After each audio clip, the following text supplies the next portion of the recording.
Amigos de Canal de Pelos, en el capítulo de hoy estaremos con una valiente mujer que ha sabido abrirse camino en la política y en el tema ambiental en Chile.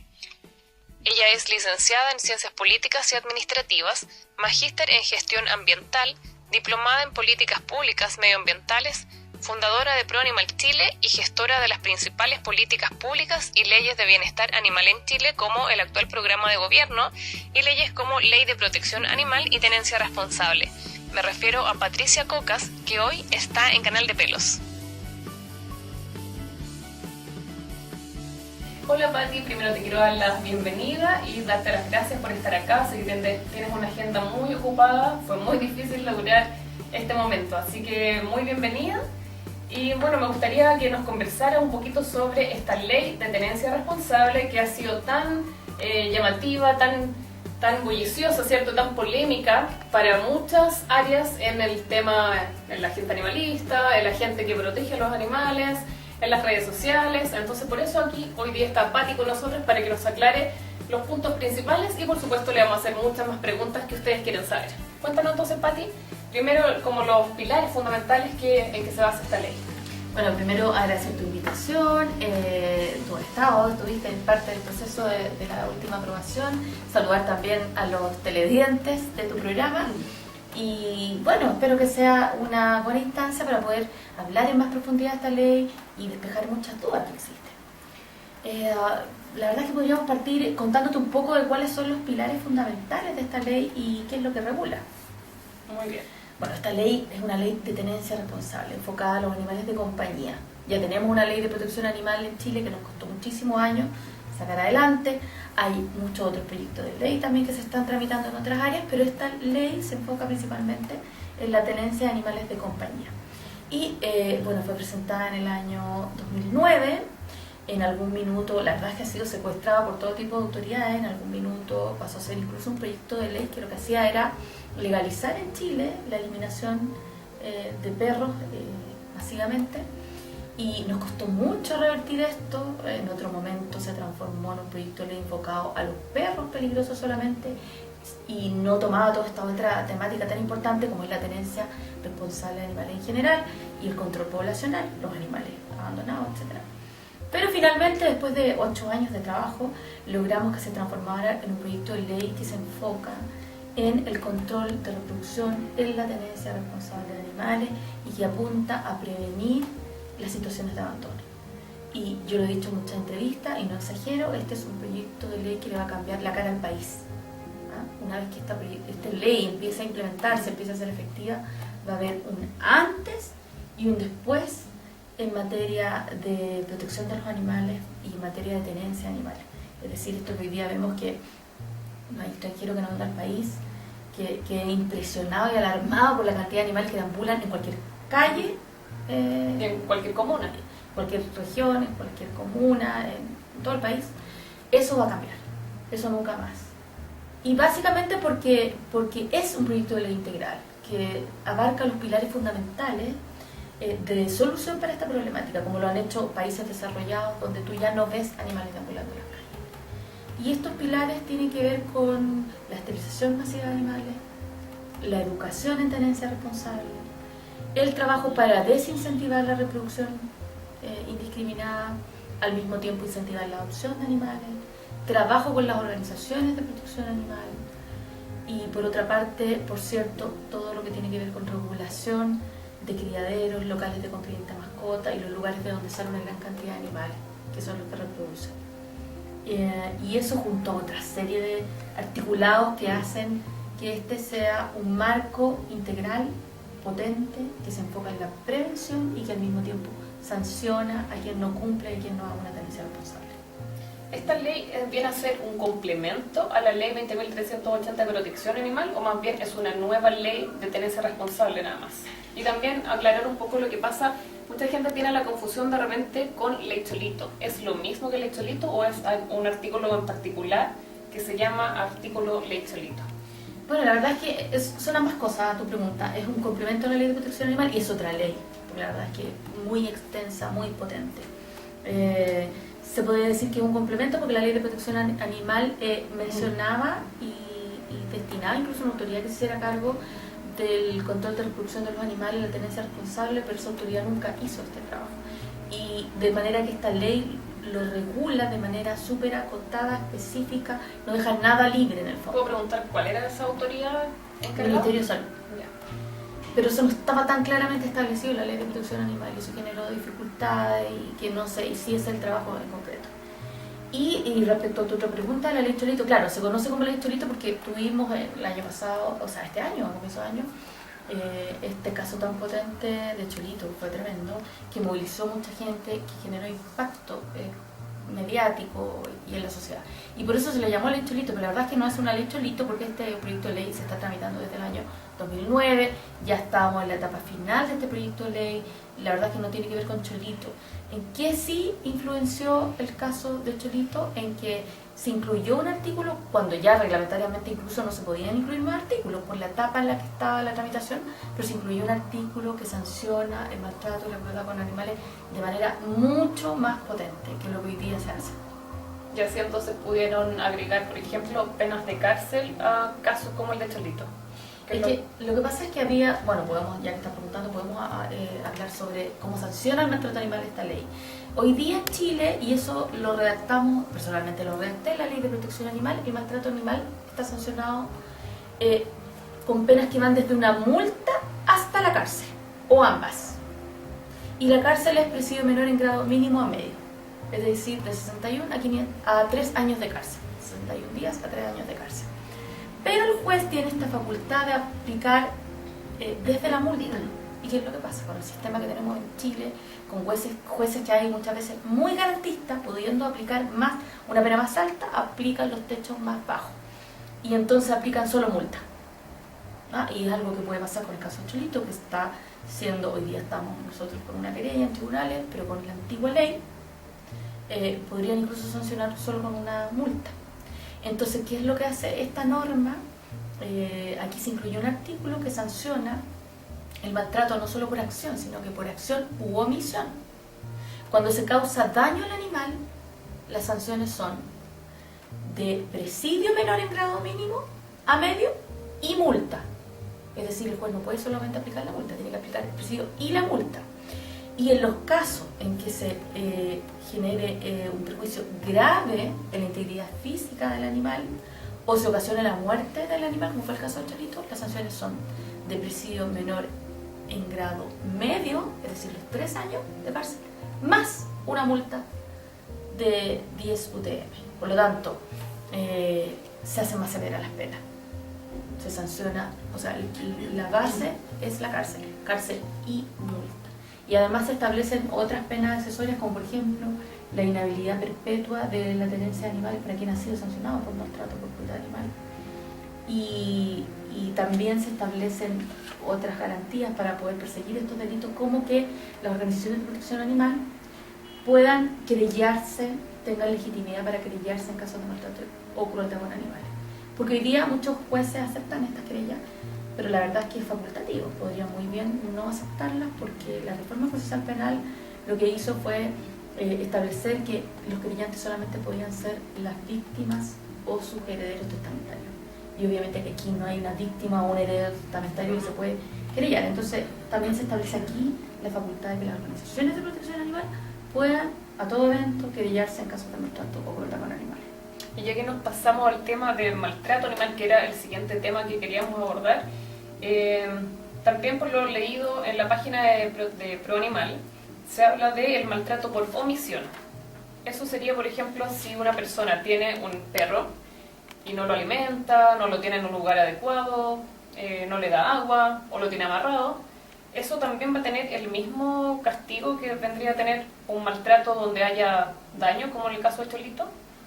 Lo que pasa es que textualmente, y aclaro, porque creo que no dividen la multa en los casos en que se genere un grave deterioro de la integridad física del animal o la muerte. En esos casos es presidio menor en grado medio y multa de 20 a 30 UTM. Y en los casos en que se produzca daño por acción o omisión, va a haber presidio menor en grado mínimo a medio y multa de 10 UTM. Y claro, lo que pasa es que hoy día hay jueces y hay ciertos casos en que se ha considerado que el maltrato por omisión también es maltrato. Es decir, cuando hay directamente una acción de golpear a un animal, qué sé yo. Pero la verdad es que es jurisprudencia, los aplicas a todos los casos. En cambio, aquí se establece claramente que al omitir, por ejemplo, dejar lo que tú mencionabas, dejar de alimentar a un animal, no proveerle las condiciones adecuadas a las características de su especie, etcétera, también es considerado maltrato. No solamente los casos en que alguien activamente golpea a un animal, lo quema o lo que fuese, sino que también cuando hay omisión. Claro, y eso también es muy importante porque según la bibliografía revisada, viendo la ley 20.380, si bien se sanciona el maltrato animal, no hay una definición clara. Esta ley de tenencia responsable, ¿cómo define el maltrato animal? Porque claro, está un daño explícito, como fue el caso de Cholito, y donde hay miles de casos, también tenemos casos, no sé, de Las Victorias, tal vez se podría considerar como maltrato, o tantos casos que vemos en redes sociales, en las noticias. Y entonces, ¿cuál es la definición de maltrato animal para que entonces una persona diga, esto es maltrato, voy a Carabineros y lo puedo denunciar, y no tenga la duda, eso no es, y qué tengo que hacer como espectador? La verdad es que es buena tu pregunta, porque hay mucha gente que considera que esto de que no existe una definición de maltrato es negativo, y no es así. Nosotros, y personalmente redacté las sanciones vigentes al maltrato animal, decidimos que no íbamos a definir qué era el maltrato. ¿Por qué? Porque lo que la sociedad hace 20 años considera maltrato no es lo mismo que hoy día considera maltrato. Y las leyes quedan ahí por 50, 60 veces más años. Por lo tanto, tenía que ser un concepto amplio, que fuese avanzando de acuerdo a lo que avanza la sociedad. Porque, por darte un ejemplo, cuando se tramitó la ley de protección animal, en algún minuto los parlamentarios dijeron ya vamos a hacer una definición de maltrato y crueldad. Pero la verdad es que lo que año, por ejemplo, no sé, 2000, que se tramitaba hace 7 años atrás, lo que se consideró que era maltrato era una visión tan acotada que dejaba fuera muchas otras situaciones, por ejemplo las situaciones de omisión. Se consideraba que era maltrato, no sé, A, B, C, D, E y hasta ahí llegamos.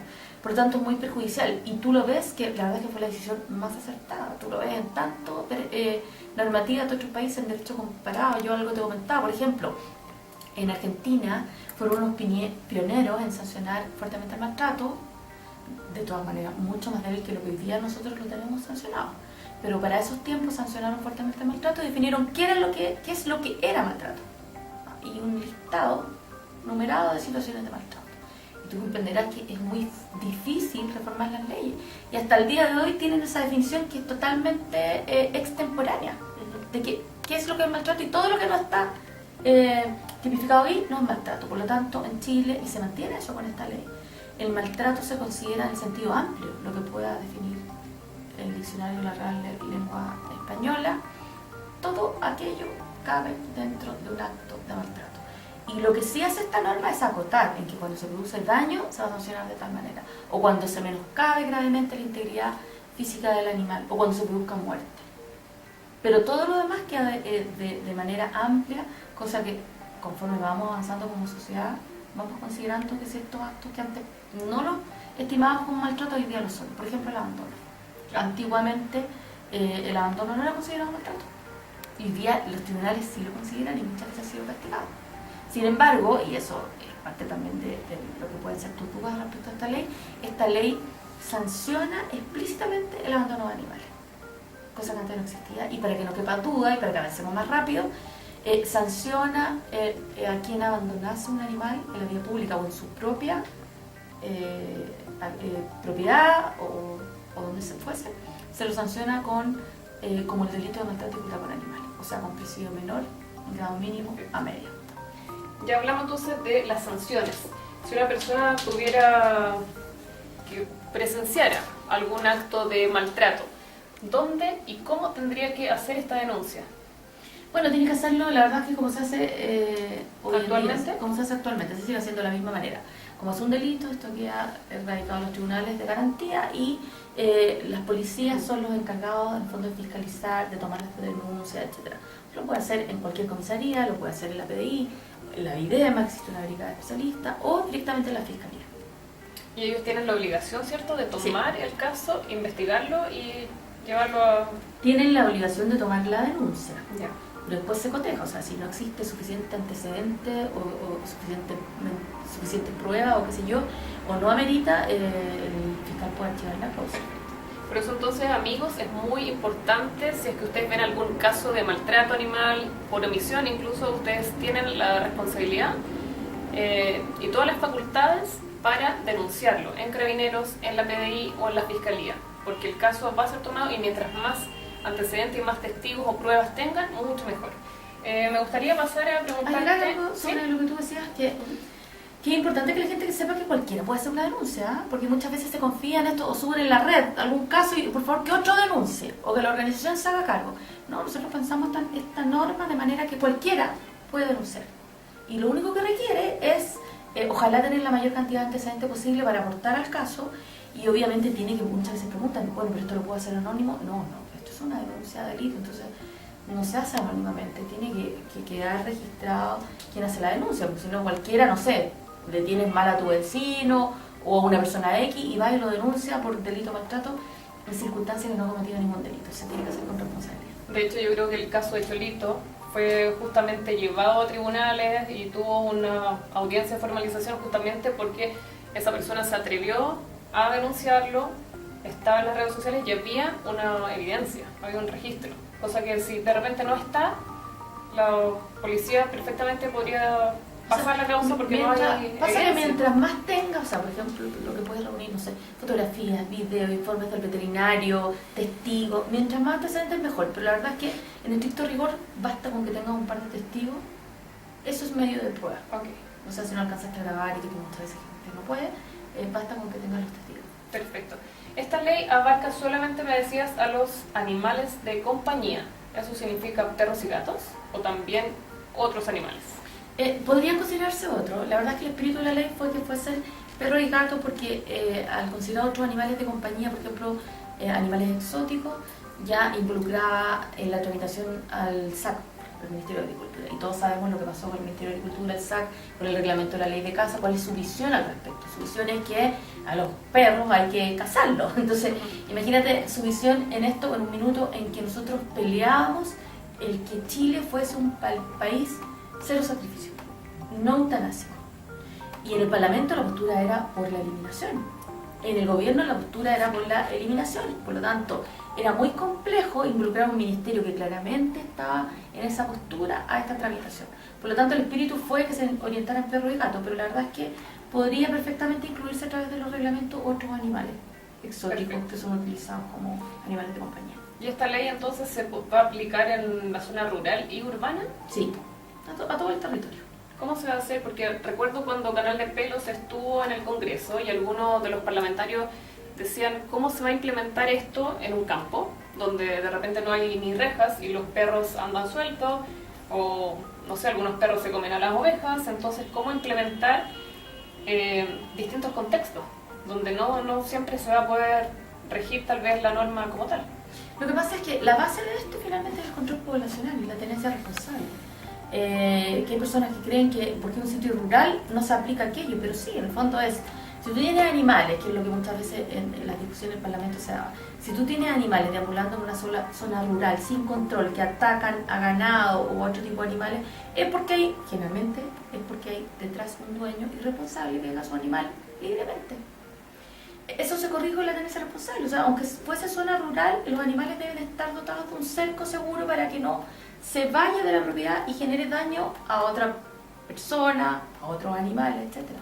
Tenencia responsable por una parte y por otra parte el control de la reproducción, porque también ellos se quejan, no hay estudio de aquello, por lo tanto, pero es lo que dicen, a mí me gustaría que lo probaran, que hay ciertas jaurías de animales sin dueño que generan todos estos problemas. La verdad es que en nuestra experiencia y lo que indican los estudios es que todos estos problemas se dan con animales en general que tienen un dueño, pero que el dueño hace una tenencia irresponsable y lo deja libremente en la vía pública, sea campo, sea urbano, etc. Y por lo tanto, si controla, de todas maneras, cuando se habla de que hay animales sin dueño que podrían generar esto, bueno, esos animales salieron de alguna parte y generalmente son de dueños que reprodujeron a sus animales, luego no los quisieron y los abandonaron. Entonces, ¿cómo se corrige eso? ¿Cómo se corrige eso? Controlando la reproducción indiscriminada. como una esterilización masiva, ojalá obligatoria, para que entonces no tengamos estas crías indeseadas, o sea, no deseadas, que luego van a ser abandonadas o en sitio rural o urbano, da lo mismo, pero el problema tiene el mismo foco: tenencia irresponsable y reproducción descontrolada. Y esto se ataca con este proyecto. Perfecto, muy bien. Oye, y la última pregunta, como para cerrar esta parte como más introductoria, es ¿quiénes participaron en esta ley? Porque mucha gente se pregunta, sobre todo la gente que tiene un poco más conocimiento con respecto a las leyes o respecto a los animalistas, se preguntan quiénes participaron en esta ley, quién la redactó, si hubo o no participación del área veterinaria, ya que hay mucha gente que ataca varios puntos de la ley. Entonces, ¿por qué los ataca? Tal vez están bien fundamentados porque están bien... hay gente preparada que los hizo. Entonces, para aclarar un poco a la gente, ¿qué pasa con esto? Hay que decir que en general los proyectos de ley la gente puede participar. O sea, hay largos periodos en que tú puedes participar en las comisiones que la gente no conoce. Una cosa es la votación en sala, lo que la gente ve en los canales del Senado, de la Cámara, qué sé yo, y otra cosa es el trabajo en comisiones.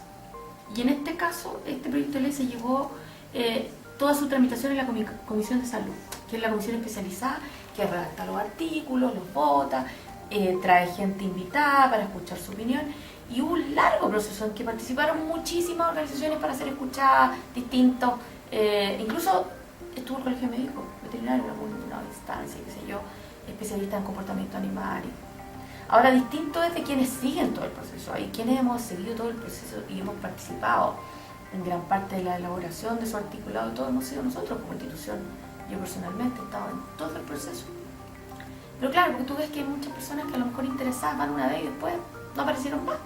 Y después, cuando esto ya está listo, se aparecen además a hacer críticas. Y uno dice, bueno, ¿por qué no participaron de todo el proceso? Si esto significa mucho trabajo, o sea, estar pendiente. A mí en lo personal ha significado 8 años estar en el Congreso, mes a mes, muchas veces, semana a semana, hablando con cada uno de los parlamentarios, trabajando con especialistas, tanto abogados, veterinarios, que asesoraron en la redacción de estos artículos, y después haciendo el seguimiento para que efectivamente se aprobasen como uno lo concibió. Porque aquí son, imagínate, son 120 diputados, 40 y tantos senadores, todos pueden intervenir, todos pueden hacer arreglo, esto podría ser cualquier cosa. Costó muchísimo, pero muchísimo sacar el proyecto como está. Eso significa el cuidado de cada artículo, de cada letra, de cada coma, y así todo. Hay cosas que entre medio tú ya no puedes manejar, y por ejemplo algunas palabras que eran deberán para el Ministerio de Educación y qué sé yo, el Ejecutivo las cambió y las transformó en podrán. Pero tú, claro, puedes de alguna manera hacer un trabajo enorme, que fue el que hicimos, para tratar de controlar que nada se escapa de las manos, pero así todo van a haber ciertas cosas que no vas a poder manejar y que no fueron tu propuesta inicial de todas maneras. Claro, pero años de trabajo, un tremendo sacrificio, y finalmente después de más de 7 años, diría yo, 8 años. Y la verdad es que esto venía de un proyecto anterior, si nosotros sumamos todos los años, son más de 13 años. Venía de un proyecto anterior que se presentó en la Cámara de Diputados, y después esto se archivó y se presentó el mismo proyecto similar en el Senado. Pero no, o sea, la gente no imagina lo que hay detrás. O sea, una cosa por una coma, una palabra, una coma te cambia todo el significado. Una palabra te cambia todo el significado. Entonces, esto ha sido no solamente porque hay gente que cree que uno vino aquí con un papel, presentó, mira, aquí está el proyecto de ley, listo, y me fui para la casa. No, o sea, tú tienes que estar 8 años detrás de cada parlamentario para defender cada palabra, la coma, el espíritu, el orden del proyecto, que no te bajen un artículo, que no te sumen otro que es inconveniente. La verdad es que es un trabajo enorme. Por eso es importante informarse, para que entonces tengamos opinión. Solamente si estamos bien fundamentados vamos a poder decir esto es bueno, esto es malo, y por qué se debería aprobar o no. Así que bueno, ya me hablaste de varias cosas sobre el maltrato, el abandono, pero te quería preguntar, el abandono finalmente entonces es considerado un delito en esta nueva ley. Aquí explícitamente sancionamos el abandono como un delito, sancionado según el artículo 291 bis, que hoy día va a ser un artículo distinto, donde se sanciona desde la multa hasta la cárcel, pero en los casos en que hay daño o en los casos en que se menoscabe la integridad física del animal es cárcel y multa. Y entendemos entonces que el abandono es que yo dejo un perro, por ejemplo, en la carretera, así como también que yo me vaya de la casa y el perro se quede ahí. Exacto, ¿cierto? Porque hay mucha gente que lo hace. Sabemos entonces cómo denunciarlo y también me mencionaste en algún momento que aquellas personas que maltraten animales o que abandonen animales van a tener prohibido tener animales en un futuro. Claro, esa es una inhabilidad perpetua para la tenencia de animales a quienes sean sancionados por maltrato animal. ¿Y cómo se va a poder fiscalizar que esa persona no tenga animales en el futuro? Bueno, eso va a ser, en el fondo, tarea de todos. ¿O va a haber algún tipo de registro? O sea, esto queda es tal cual como se puede saber en tribunales si tú tienes procesos anteriores o antecedente penal o qué sé yo, eso queda todo un registro de los procesos por los cuales tú has pasado, si has sido sancionado o no has sido sancionado, etc. Pero por ejemplo, si yo abandoné un perro y después quiero tener otro perro, cuando vaya al local donde vendan animales, ¿me van a pedir algún papel o registro para saber en el fondo quién soy, si cometí algún delito? Esa es una de las cosas que hay que resolver después a través de los reglamentos y las otras normativas, porque también es por lo que la gente conozca, porque creen que está esta ley y con esta ley se hizo todo. No, esta es una ley que establece todo el marco de acción, que en este caso es bastante extenso y es bastante detallado, casi parece reglamento. Pero luego que la ley se promulga, los ministerios encargados redactan sus reglamentos para ir acotando cómo van a ser los procedimientos. Y más aún, como esta ley se va a implementar a nivel municipal, luego los municipios van a tener que redactar sus ordenanzas o adecuarla a este reglamento y a esta ley para implementarla. Entonces, ese nivel de detalle se va a definir en el futuro con los reglamentos y todo. Existirá un registro, cómo las personas van a poder acceder a él, no solamente los locales de confidencias mascotas, donde alguien vaya a comprar, sino que también, por ejemplo, las organizaciones que dan en adopción de animales, etc. Exacto. Todo eso se define luego la norma a través de los reglamentos, las ordenanzas, etc. Más adelante me imagino también cuando ya esté todo más ordenado, cada municipalidad con sus propios detalles y normativas, ¿va a haber algún número, así como el 911 en Estados Unidos, por ejemplo, para llamar emergencia, donde yo vea algún caso, o siempre...? Eso yo no te lo puedo responder, pero la verdad es que o siempre la en idea el es que fondo así se haga. hacer a la PDI, Carabineros o No, Fiscalía no la denuncia. necesariamente, porque esto, si podemos hablar de cómo se va a fiscalizar esta norma, se fiscaliza de distintas maneras. O sea, aquí va a haber sanciones que son penales, y eso es con las policías, los tribunales, etc. Van a haber otras sanciones administrativas, en las cuales quien puede fiscalizar el Ministerio de Salud, el Ministerio del Interior o los municipios a través de las ordenanzas, y van a redactar su articulado y te van a poder sancionar a través de los juzgados de policía local, o un municipio va a poder cursar multa. Por lo tanto, esto es algo bastante amplio, la fiscalización no está radicada en un solo órgano, ¿sí? Está, en el fondo, quien fiscaliza es a quien le compete, de acuerdo al articulado. O sea, hay sanciones del tipo sanitario que son del Ministerio de Salud, otras que son del tipo penal, que corresponde a las policías, otras que le corresponde a los municipios, entonces ellos van a tener sus inspectores municipales. Y ahí es bueno también agregar que los municipios, por ejemplo, aquí van a tener un buen incentivo, porque establecimos en esta ley que todas las multas que cursen los municipios van a ir a beneficio municipal. Y a su vez estos recursos se deberán invertir en aplicar las ordenanzas sobre tenencia responsable. Por lo tanto, ahí respondemos otra gran pregunta que surgió también en el Congreso. Algunos senadores preguntaban cómo se iba a financiar esta ley. Entonces, ese es uno de los puntos con el cual se podría financiar por lo menos parte de... Claro, es un gran incentivo, y no olvidemos que entra bastante dinero a las arcas fiscales por concepto de fiscalización. O sea, todos conocemos lo que pasa, por ejemplo, en verano en las playas, a todo el mundo le pasan parte por montones, y eso va a las arcas de los municipios. Lo mismo pasa con esta ley, independiente de que tiene asignado un ítem presupuestario, lo cual es fantástico, porque el monto asignado a la implementación en primer término de la ley es insuficiente. En algún minuto fueron 6.000 millones, ahora eran 3.500 millones, etc. Pero lo potente acá, más que ese número, que a mi parecer es insuficiente, es que se asigna un ítem presupuestario. Por lo tanto, con eso tú aseguras que esta ley de por vida está financiada, porque tiene un ítem presupuestario. Ahora, ¿cuánto es el monto?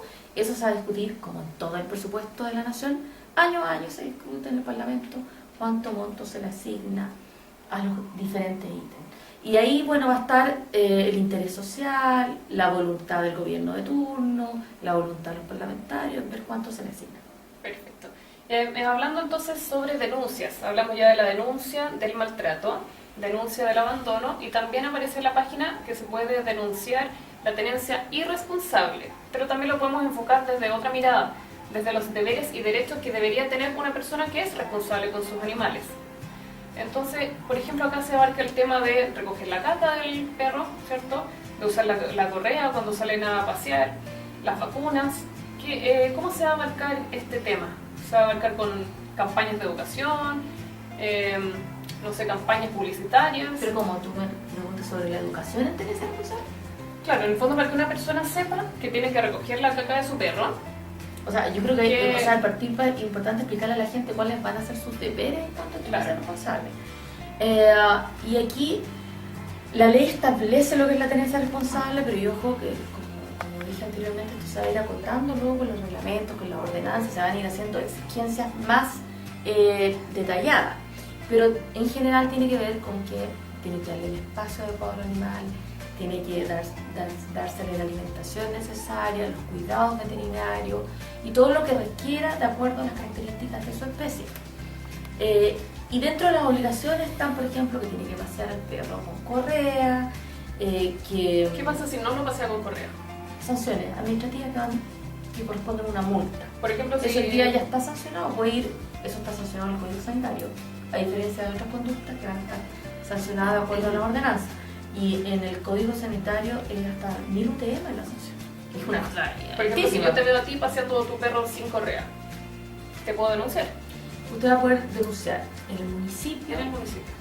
O también se puede, en el caso de esa situación, se puede sancionar en el Ministerio, en la CEREMI de Salud correspondiente. Y lo mismo pasa con la persona que no recoge la caca, también la puedo denunciar en el municipio y en el Ministerio. En el municipio, porque esos van a ser materia ya de las ordenanzas. O sea, por ejemplo, dentro de las cosas que se sancionan como algo novedoso en este proyecto de ley está que la gente debe hacerse responsable de recoger las heces del animal.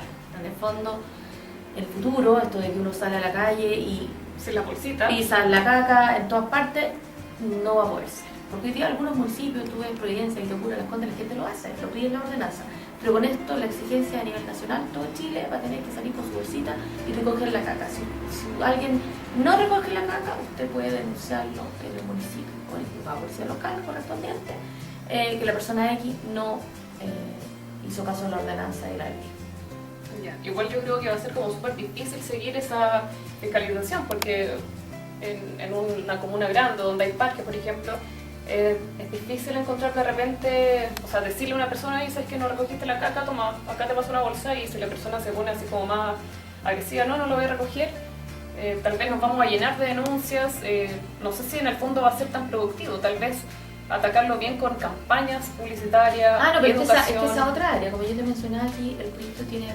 No, yo creo que conciencia de esta persona, que sepa por qué tiene que recogerlo. Es demasiado importante que las personas sean sancionadas cuando no realicen una tenencia responsable. Y hoy día tú no tienes ningún... Si alguien sale con el perro y se hizo caca en tu jardín, tú no tienes ningún elemento para defenderte de eso o para hacer responsable a esta persona. Cuando la ley se promulgue, vamos a tener entonces... Vamos a tener, o sea, primero, y además que yo le dije en un comienzo que la ley se enfoca en educar, en generar cambios de conducta, en generar prevención, pero también sanciona. Es decir, por una parte van a estar las campañas educativas que tendrán que incluir que mire señora, el día de mañana cuando usted anda con su perro tiene que andar con correa, si esa caca tiene que recoger la caca, y una serie de otras cosas, como por ejemplo tendrá que esterilizarlo, tendrá que inscribirlo en un registro de mascotas, tiene que obviamente, eso es una exigencia sanitaria que ya existe, vacunarlo, pero no solamente estas campañas, o sea, por una parte con las campañas tú educas a la gente qué es lo que debe hacer y por qué lo debe hacer y por qué es bueno que lo haga, pero al mismo tiempo tú tienes otra herramienta que es la sanción. Porque hay algunos que la verdad que no entienden, y que con la sanción lo hacen rápidamente. Y el mejor ejemplo en Chile, el uso del cinturón de seguridad, por darte un ejemplo. O sea, 20 años atrás la gente no usaba, mucho antes incluso, la gente no usaba el cinturón de seguridad, lo encontraba una estupidez cuando se impuso en Chile que debía usarse el cinturón de seguridad y si no iba a ser multado, la gente era como una lata. Hoy en día todo el mundo se sube al auto y se pone el cinturón de seguridad, o sea, ya se agarró esa costumbre. ¿Y por qué? Porque tú tenías a carabineros fiscalizando y cursando parte. La gente aprendió por el bolsillo, si no se ponía el cinturón, parte. Entonces esto ataca la problemática de distintas vías, educando, que es muy importante, pero al mismo tiempo sancionando. Tal vez va a ser un periodo largo porque totalmente es un tema cultural y educacional. No va a pasar de un día para otro, pero así como pasó con el cinturón de seguridad, vamos a ver más adelante un Chile más educado, más consciente. No es de un día para otro, pero ojo que dependiendo de cómo se haga, tampoco es tan lento, ¿no? Como que tenga que ocurrir un cambio generacional. No, con buenas campañas y fiscalizando de la manera apropiada tendríamos que tener resultados. Y a propósito de las campañas, ¿cómo se van a implementar? ¿Van a ir a colegios? ¿Se van a hacer las típicas campañas que hoy día ya existen? ¿O bien van a hacer a través de la televisión campañas masivas, con folletos en las municipalidades, en las clínicas veterinarias? ¿Cómo se va a La verdad implementar? es que, bueno, nuevamente te insisto que todas estas cosas son, o sea, el cómo ya se en materia de reglamento y de las ordenanzas. Pero hay varias líneas, o sea, hoy día lo que tú mencionas, existen ciertas campañas, pero son poco y nada. O sea, lo que hay es nada. Existe el municipio que quiere hacer, si es que lo hace, cuándo y cómo. Y algunas campañas más masivas, como lo que pasó con Cuidado con el Perro, que es una campaña de la Intendencia, o la campaña de Perricati, el Programa Nacional de Intendencia Responsable, pero han sido cosas muy aisladas. No, esto se habla de campañas nacionales de educación en tendencia responsable, que se tendrán que hacer o vía Ministerio del Interior, Ministerio de Educación, o vía los municipios. Pero ambos van a tener que trabajar en esta campaña educativa, que van a tener que ser masivas, permanentes, sostenidas en el tiempo, y van a ser obligatorias, porque antes no era. Ahora el cómo, bueno, eso se va a definir. Me imagino que también hay, por ejemplo, temas que son muy detalles, el de uso de la correa.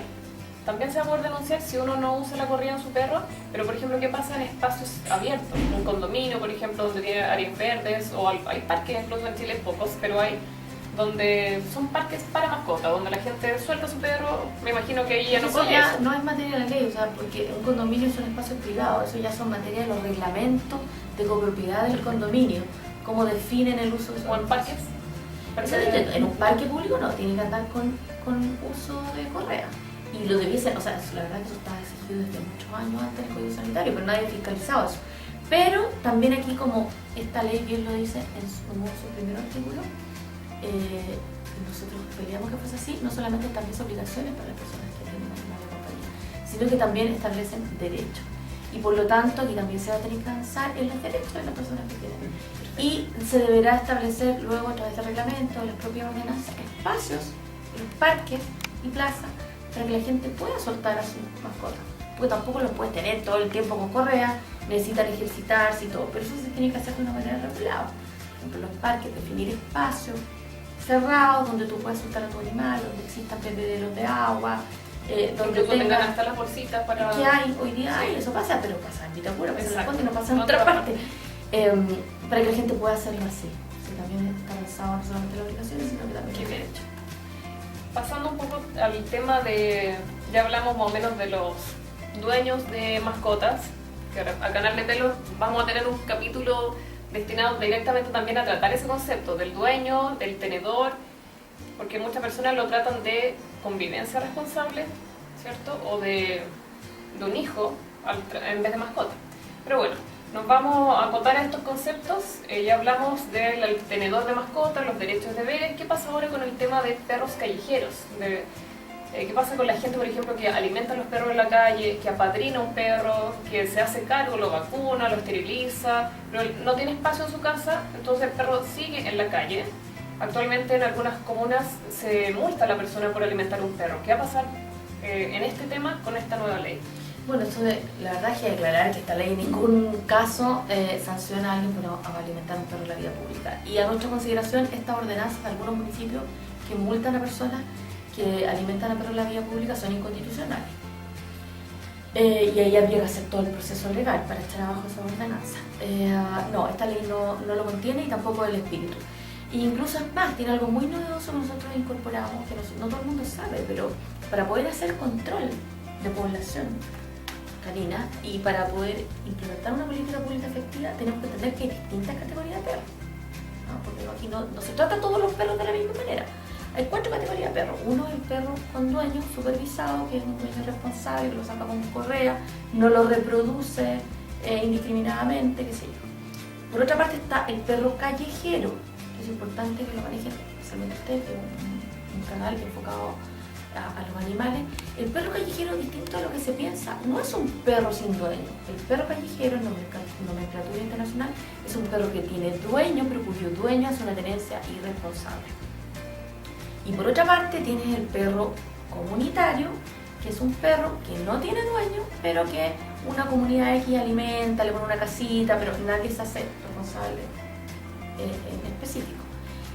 Y en cuarto lugar tienes al animal abandonado o al animal vagabundo que no tiene dueño. Son distintas categorías, se tratan de manera distinta, porque por ejemplo el animal supervisado no genera cría indeseada, no se reproduce indiscriminadamente. En cambio el perro callejero sí, tiene dueño y es un gran foco del problema de reproducción descontrolada. También pasa eso con el perro comunitario, porque está en buenas condiciones de alimentación, en buenas condiciones fisiológicas, porque hay gente que los cuida, pero muchas veces no está esterilizado. Entonces genera cría indeseada. Y por otra parte tienes el animal abandonado, que no es foco en cuanto a la política de control de reproducción, porque el animal realmente abandonado deambula por amplios espacios, no se asienta en un lugar específico, no está en las condiciones fisiológicas de reproducirse, no tiene la condición de alimentación tampoco, por lo tanto no es un foco de control reproductivo. El foco está en el callejero, en el comunitario, y ahí se debe enfocar principalmente la política de control de reproducción. Sin embargo, igualmente tú te tienes que hacer cargo del bienestar de los animales que no tienen dueño y que deambulan en la calle, como el animal comunitario y el animal abandonado. Y esta ley también pensó en aquello, entonces todo lo contrario, potencia hoy día las organizaciones de protección animal resuelven esto por sí mismas con sus recursos, nadie las ayuda, ni está obligado a hacer esto. En cambio esta ley establece que los municipios rescaten estos animales en situación de calle, que no es lo mismo que callejero, se lo entreguen a organizaciones de protección animal para que éstas los puedan rehabilitar y reubicar, y al mismo tiempo se establecen fondos para que estas organizaciones de protección animal puedan postular a fondos. Entonces está visto el problema de manera integral y se establecen estas categorías de manera que el día de mañana los reglamentos y las ordenanzas contemplen que hay distintas categorías de perros y puedan implementar políticas de acuerdo a esta categoría, porque es distinto el tratamiento. Justamente a eso iba a enfocar mi segunda pregunta, que hace referencia con esta política de control de reproducción, que va de la mano con el accionar que va a tener la municipalidad junto con las organizaciones. Cualquier municipalidad entonces va a tener la facultad de tomar este perro que está en condición de calle y pasárselo a la fundación que esta municipalidad elija, o en el fondo se va a tener que validar con alguna de las organizaciones que pertenecen a este Registro Nacional de Organizaciones. Uno de los requisitos es que estas agrupaciones tienen que estar inscritas. O sea, aquí van a ver inscritas. No pueden acceder a... ¿No pueden acceder a los fondos concursables? No pueden acceder a los fondos, tampoco pueden recibir animales, salvo que, bueno, el municipio podría entregarles animales, pero no pueden acceder a los fondos. Por lo tanto, le conviene a toda fundación, ONG u organización de protección animal inscribirse en este Registro Nacional de Protección Animal que va a existir con esta nueva ley. De manera de obtener beneficios y acceder a los fondos. Ojo, aquí van a haber distintos registros. Uno, el registro universal de mascotas. Todo dueño va a tener que inscribir a su animal. Se le va a instalar un microchip, hoy día se está poniendo incluso de manera gratuita, para que todos los animales estén inscritos. También va a haber un registro de criaderos de animales, para todos los criaderos. Por otra parte va a haber un registro de criaderos de animales considerados potencialmente peligrosos. Y al mismo tiempo va a existir registro de organizaciones de protección animal que estén enfocadas en la tenencia responsable, para poder acceder a los recursos y también saber a quién se le entrega esos recursos. O sea, esto también ayuda a que todo otro tema que en Chile está incidiendo como una cadena, para que siempre haya también fiscalización y también refuerza a las organizaciones de protección animal, porque hoy día todos los que estamos en esto sabemos que hay muchas organizaciones, pero muchas están como en una improvisación absoluta, no están establecidas, haciendo rifas para juntar fondos. Y más que eso, más allá, una cosa tú puedes estar muy establecida, hacer rifa y todo eso, y eso sirve. Me refiero a que no están estructuradas formalmente, ni siquiera tienen personalidad jurídica y funcionan de una manera bastante artesanal. Entonces esto también es un empuje para que se establezcan formalmente, puedan postular a fondo y empiecen a funcionar de otra manera, en coordinación con la autoridad, y por lo tanto eso les exige capacitarse y estar mejor preparada en el fondo para poder resolver esta problemática. Perfecto.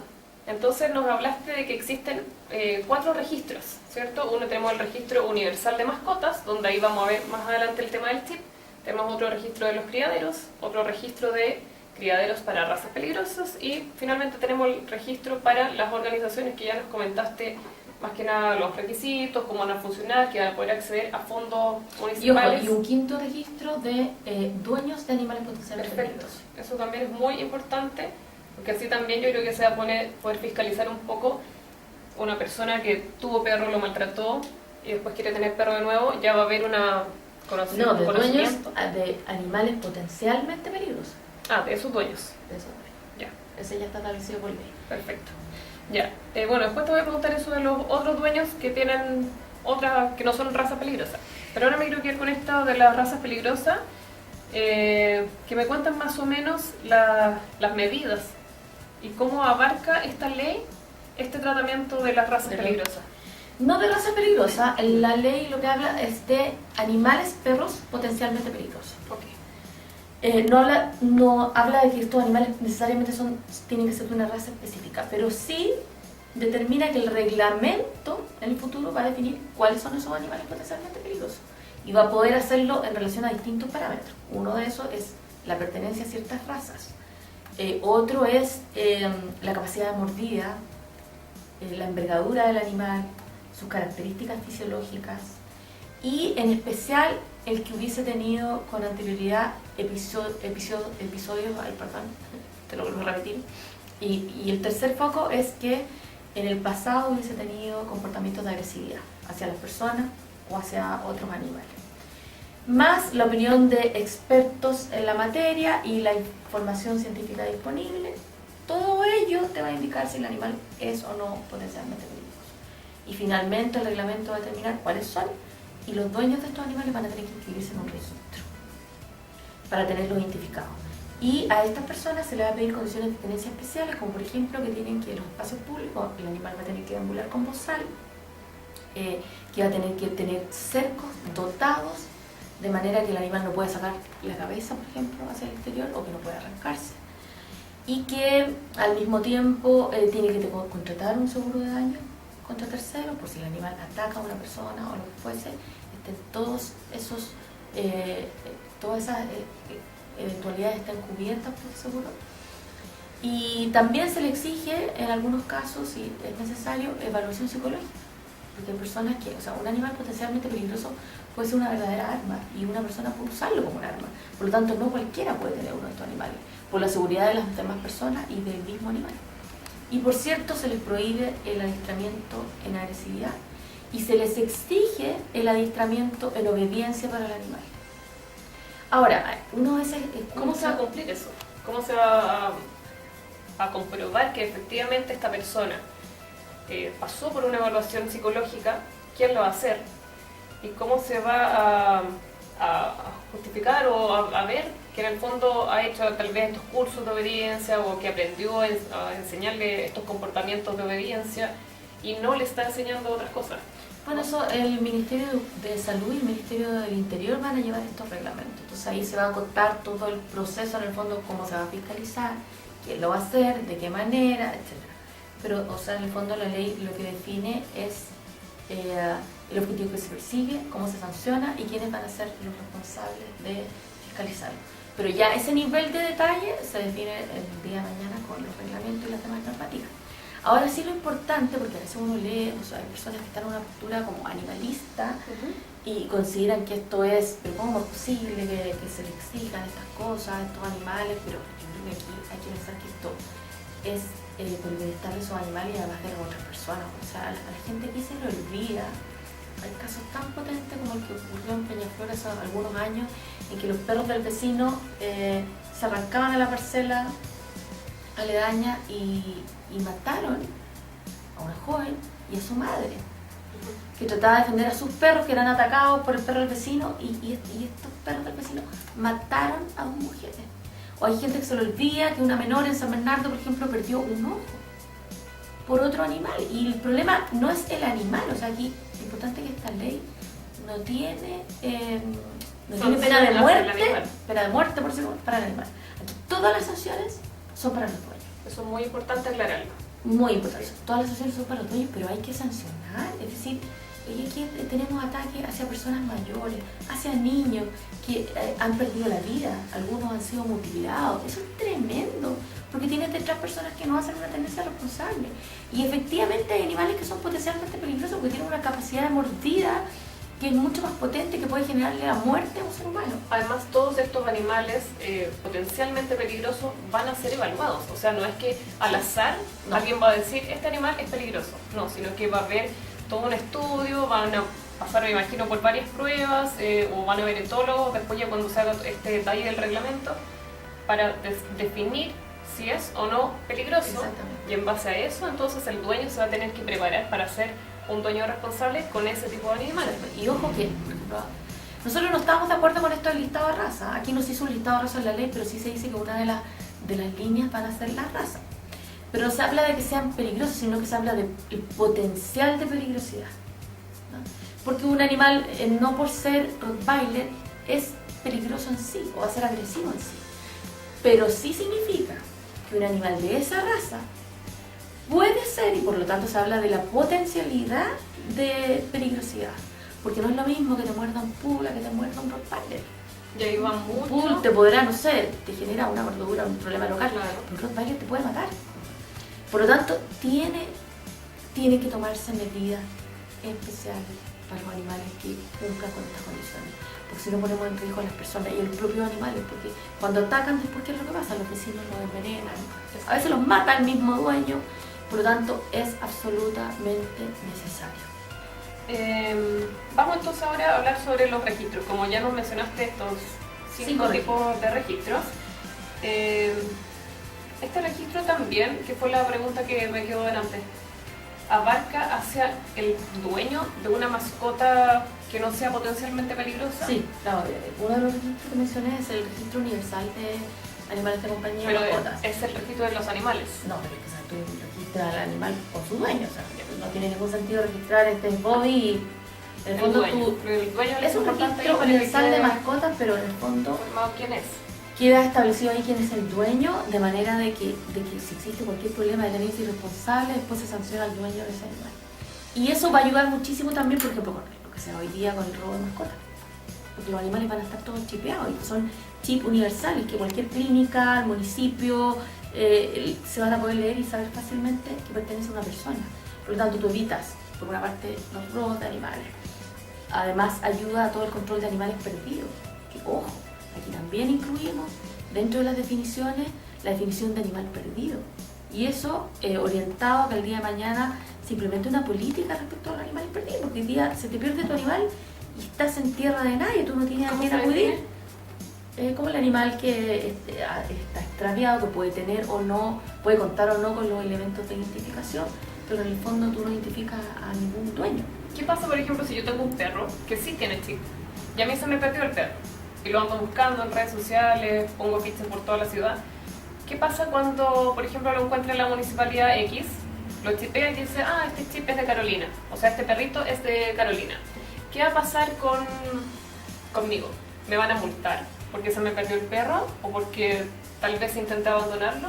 ¿Cómo va a funcionar ese mecanismo? No necesariamente, la verdad es que eso, como te digo ya, ese nivel de detalle, eso se va a definir más claro, en la normativa que se... ¿Y qué pasa si un animal no tiene chip? Pero sí, efectivamente, va a tener varias opciones el tema del chip. Uno, si es una persona que lo deja en la vía pública y la autoridad, por ejemplo el municipio, identifica que este animal pasa gran parte del día en la calle y lo escanea, averigua quién es el dueño, puede multar por tenencia irresponsable. Por otra parte, va a poder dar a través del escáner y de los microchips como mucho animal perdido. Si ambula en la calle y porque la persona lo haya perdido, no sea un dueño irresponsable, simplemente se lo arrancó y lo esté buscando. Pero ahí se van a tener que definir los mecanismos pero es una gran puerta de sancionar a quien deja el perro en la calle con toda irresponsabilidad. ¿Qué pasa con los animales que no tienen chip? Que en el caso de un perrito perdido, por ejemplo, él podría llegar a un refugio, Que no tenga chip. Que no tenga chip. Bueno, la idea es que no va a tomar una municipalidad, tal vez. Claro, o sea, yo mencionaba que existe este artículo en el cual los municipios van a poder rescatar animales de las calles. En ese minuto van a poder verificar si tiene dueño o no, contactar al dueño, cursar la multa si corresponde multa, y en caso de que no tenga dueño se podrá reubicar y se va a hacer este trabajo con la Organización de Protección Animal, que lo pueden rehabilitar y después se pueden reubicar. Ahora, la idea es que en el futuro todos los animales estén chipeados, y la idea es que en el futuro con esta ley no tengamos más animales abandonados en las calles, por tanto no tengamos animales sin dueño, todos tengan un dueño responsable. Cuando se reproduzcan animales sean para ser entregados a hogares responsables. Perfecto. Pasando entonces un poco ahora a ver el tema de los criaderos, ya que nos vamos un poco a la parte de venta, ¿cierto? También ha sido un tema bien polémico, porque muchas personas de repente lo malinterpretan en las redes sociales y empiezan a desinformar a la gente. Me gustaría que nos aclararas cuáles van a ser los requisitos y las condiciones que van a tener estos centros que en el fondo tienen animales para reproducirlos y después venderlos. ¿Cómo tienen que estar los animales? ¿Cómo van a tener que funcionar estos centros de crianza? Yo creo que aquí, en primer lugar, es importante señalar que esta ley regula toda esa actividad. Que hoy en día tenían algo de regulación, pero absolutamente todavía muy débil o no cubría todas las necesidades. Clave número 1 es que la ley de tenencia responsable regula a todos los locales de crianza, de complemento de mascota y a los lugares que tienen animales de manera temporal. ¿Y de qué manera? Exigiendo condiciones de bienestar animal para esos animales. Entre otras cosas, exige que estos locales deben estar a cargo de un médico veterinario para que efectivamente se fiscalice que estén en las condiciones apropiadas. ¿Lo va a fiscalizar la municipalidad en donde funciona ese criadero? No, esto es de fiscalización del Ministerio de Agricultura y del Ministerio de Salud también. Los temas sanitarios y los temas de bienestar animal tienen que ver con el Ministerio de Agricultura. Pero se establecen condiciones de bienestar animal, condiciones para la seguridad de las personas, al mismo tiempo se les exige condiciones sanitarias, que lleven un registro de los animales que ingresan, de los animales que ingresan. Por otra parte, tienen que informar qué tipo de animales son los que tienen. En caso de que ellos vendan, tienen que entregarle a las personas información sobre la tenencia responsable, cómo se hace la tenencia responsable de ese animal, y le tienen que entregar incluso un texto de la ley para que la gente esté en conocimiento de que hay esta nueva ley y que le exige condiciones de tenencia responsable. Y un punto importante que ha sido polémico es que se les exige entregar a los animales esterilizados, que es muy importante, porque pese a que algunos criaderos, principalmente el Kennel, que se han defendido esto de que con esto prácticamente el día de mañana se van a acabar las razas, o que los animales que terminan en las calles, o la tenencia irresponsable, no viene de este tipo de animales, pero la verdad es que uno que trabaja en terreno y todas las condiciones ven que no es así. Aquí hay distintas modas, se pone un animal de moda, todo el mundo los compra, pero al tiempo, cuando se aburren, los botan a la calle. Pasó con los cocker. El cocker era un perro bastante caro, que se puso de moda, la gente lo adquirió bastante de manera masiva, y hoy día tú ves que hay muchísimos cocker, cruzas de cocker abandonados en las calles, en los refugios, y la gente no los quiere. Porque ya no está de moda. Porque pasó la moda y porque además la gente los compraba sin saber que el cocker es un animal muy inquieto, que requiere mucha actividad física, por lo tanto tienes que sacarlo a pasear, si no te rompes las cosas en la casa, etc. Entonces la tenencia responsable parte desde que yo tomo la decisión de tener un animal en mi casa. Y tengo que saber qué animal es más apto para mi espacio, para mi familia, si yo puedo cumplir con esas necesidades o no. Lo mismo pasa ahora, por ejemplo, con los Rottweiler. Sale alguna noticia sobre ataques de perros y tú ves montones de Rottweiler o otras razas abandonados en las calles y los refugios sin saber qué hacer con este tipo de animales, porque después no los pueden dar incluso en adopción. Y además hay muchas otras razas que la gente compra y que luego se cruzan, se generan mestizos y estos son abandonados en la vía pública, o también sea el caso de gente que compra animales de raza, los reproduce y luego los vende por internet. Por todas partes tú ves que tienes acceso a animales, entre comillas, raza, a un muy bajo valor, ¿Esa venta con esta nueva ley va a estar completamente prohibida y sancionada? Lo que apunta, no se prohíbe explícitamente esa venta, sino que a lo que apunta es que se regulan los criaderos y además se establece que quien vende animales, quien tenga más de 3 o más hembras para reproducción, debe establecerse formalmente como un criadero. ¿Y qué es lo que persigue esto? Acabar con el comercio informal. Con esto de que cualquiera venda por internet o desde su casa. No, se acaba con el comercio informal y en el fondo quienes van a poder vender el día de mañana son los criaderos formalmente establecidos. Y estos criaderos van a estar regulados fuertemente y van a ser fiscalizados y deben cumplir con una serie de condiciones, no solamente sanitarias, de bienestar animal, sino que también en cuanto a impuestos, a la condición de tributación, etc. Por lo tanto, apunta a acabar con el comercio informal y a que los animales se entreguen esterilizados y con eso acabar con la reproducción indiscriminada y con la gran cantidad de animales que tenemos en Chile deambulando en las calles. Pero entre ellos, entre criaderos, ellos pueden comercializar e intercambiar animales que no han sido esterilizados.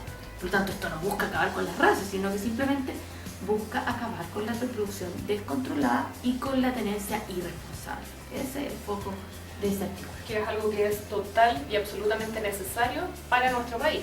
Así que es un gran avance para esta ley. Es absolutamente necesario, porque yo decía, algunos que dicen, no sé, por ejemplo, tú escuchaste en el Congreso algunos parlamentarios, bueno, pero ¿qué pasa si yo el día de mañana compro una mascota de raza y yo quiero reproducirla porque quiero tener descendencia de mi bobby? Bueno, también está la alternativa que no hagamos nada. O sea, si la gente obviamente hay una cierta resistencia porque esto genera cambio de conducta, pero que es absolutamente necesaria para la buena convivencia entre las personas, para el bienestar de los animales, desde el punto de vista de la salud pública, desde el punto de vista medioambiental. Es decir, aquí tenemos que hacer estos cambios de conducta. A lo mejor a algunos no les parece, pero la verdad es que es una situación en la que ya no se puede seguir como estamos. Es como cuando no les parecía el tema del cinturón de seguridad. Finalmente todos estos cambios son culturales y van a pasar de manera gradual. La gente lentamente va a comenzar a tomar conciencia de que es importante esterilizar y si yo me compro un animal va a venir esterilizado y es justamente para acabar con esta problemática nacional. Lo que pasa es que la gente está acostumbrada en el fondo por 200 años a que la tenencia la han hecho de esa forma, absolutamente irresponsable, y que la venta también ha sido de esa forma, absolutamente irresponsable, y a mí no me cabe en la cabeza que dentro de esos establecimientos incluso hay veterinarios defendiendo esta postura. Por otro tema, también es algo súper humano pensar de esa manera. Me tocó vivirlo en el Congreso, estábamos junto a Patricia, estábamos en la Cámara de Senadores y uno de los senadores decía, ¿qué pasa si yo quiero comprarme un perro de raza, quiero que tenga hijos, este perrito, para yo regalárselo a mi hijo? Ese concepto es muy humano, el pensar que mi perro tenga hijos. O sea, ¿de qué estamos hablando? Los perros se reproducen por un instinto, por un tema de reproducción para continuar viviendo en el mundo, pero ese concepto de que tenga hijos, que quiero tener nietos, eso es netamente humano. Humanizarlo, más que más ser humano, es humanizar al animal. Y eso ya no es necesario en este país, puesto que estamos llenos de animales en las calles, callejeros, vagabundos, y ellos necesitan ser adoptados, tener familia. Por lo tanto, siempre con esta ley se fomenta la adopción y se trata de regularizar este gran problema de la crianza, tenencia responsable. Lo que pasa es que hay una cierta resistencia de la gente a seguir haciendo las cosas como estaban acostumbrados a hacerlas. Pero eso ya es impensable. O sea, los problemas que tenemos asociados sanitarios de enfermedades son graves. Los problemas asociados a accidentes de tránsito, los problemas asociados a bienestar animal, casos como Cholito y todo, es todo producto de esta forma de entender la tenencia de los animales. Eso tiene que cambiar. Hay algunos que se resisten, que creen que se va a ver afectado su negocio, como los criaderos, el qué sé yo, pero tienen que entender que esta ley no fue pensada en el bolsillo de algunos. Esta ley está, como todas las leyes, está pensada en el bienestar general de las personas, en el bien común y en este caso incluso en el bienestar de los animales. Y ahora, ¿qué pasa si yo encuentro que están vendiendo perros en la calle o que veo un criadero que no está cumpliendo con las condiciones? ¿Dónde tendría que acudir para hacer la denuncia? Bueno, en primer lugar, informarle a la gente que esta ley sanciona el comercio ambulante, porque eso es algo que no está sancionado explícitamente hoy y que la gente no conoce. Sanciona el comercio ambulante de animales, que es importantísimo. Hoy día vemos que de ahí salen muchos animales que son mantenidos, además que vienen de una situación de maltrato, donde hay criaderos clandestinos que son terribles y luego terminan en las manos de cualquiera. Se prohíbe el comercio ambulante y solamente, como dije, debe ser esto hecho de manera formal a través de criadero. Si yo denuncio, en ese caso va a ser un delito, por lo tanto puedo denunciar en las policías el comercio ambulante. Y algo más. ¿Cómo denuncio que el criadero no cumpla con las condiciones? Bueno, eso dependiendo de cuáles. Por ejemplo, pues, si son condiciones sanitarias, el Ministerio de Salud, la Secretaría de Salud. Si son condiciones de bienestar animal, en el Ministerio de Agricultura. Y si son condiciones de maltrato animal, en las policías, o dependiendo del área.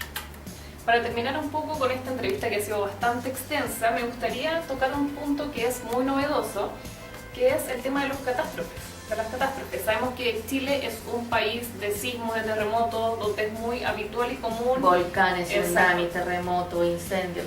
Me llamó la atención cuando leí en la página de Pro Animal Chile que había un organismo, al parecer va a existir un organismo que se va a hacer cargo de rescatar a los animales cuando hayan catástrofes naturales.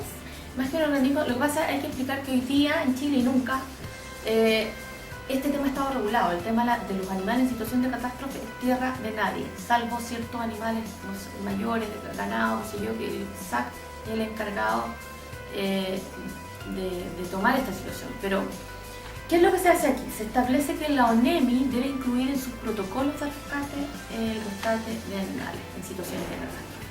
Y eso la verdad es que es clave y es importantísimo, es un gran avance, porque esto que estaba en tierra de nadie, todas las organizaciones sabemos que cuando aquí terremotos, tsunami, volcán, finalmente éramos las organizaciones las que teníamos que salir en ayuda de, y el Estado no se hacía cargo. Aquí de una vez por todas el Estado se va a tener que hacer cargo. Después el cómo, eso nuevamente se tendrá que definir a través de los reglamentos y cómo se vaya bajando la ley, pero ya quedó eso establecido por el Estado. Bueno, Pati, entonces te quiero dar las gracias por haber venido a los estudios de Canal de Pelo.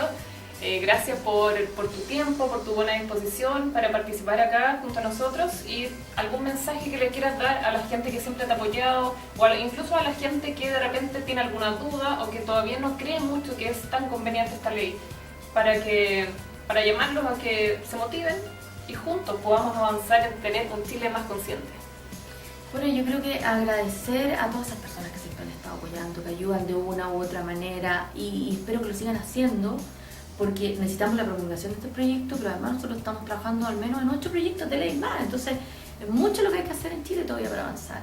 A la gente que a veces critica sin tener mayor conocimiento una ley tan potente como esa, bueno, la verdad es que me parece lamentable, porque lo que sugeriría yo es que se informen mínimo, porque la gente ni siquiera se lee la ley y muchas veces sale a criticarla, y pasa, es muy chileno también, porque nosotros trabajamos 8 años y cuando ya la ley está lista, todo el mundo quiere intervenir, todos quieren decir algo, y generalmente es para decir, no, que está mala, falta esto, o tiene malo aquello. Lo escuchamos incluso del Colegio Médico Veterinario. Yo creo que es impresentable.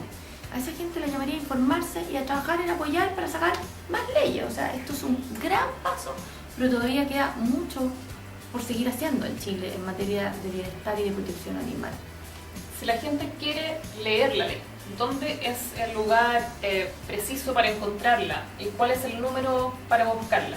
¿Alguna página web, algún link? Sí, está bastante la información, está en nuestra página, que es proanimalchile.cl, en nuestras redes sociales, y siempre ha estado, el proyecto de ley está disponible en cámara.cl o en senado.cl, lo buscan por un número de boletín que es 6499, cualquiera puede verlo. Pero lo que sí les puedo decir, yo que he trabajado no solamente en Chile, sino que con la Unión Europea, con otros continentes, con los países de Latinoamérica, que esta ley va a ser un referente en materia de tenencia responsable, que está a años luz de muchos otros países y que es un gran avance, y que después la implementación, la aplicación va a depender de todo va a depender que esta ley se aplique, el fiscalizar, el presionar a nuestra autoridad para que redacte la ordenanza, esto, o sea, está el marco jurídico, que es un gran avance, pero después que sea efectivo, el que se aplique, va a depender de todos los chilenos, y un poco invito a eso a la gente, a que desde ya vayan conociéndolo para que el día de mañana nos ayuden a que sea eficaz.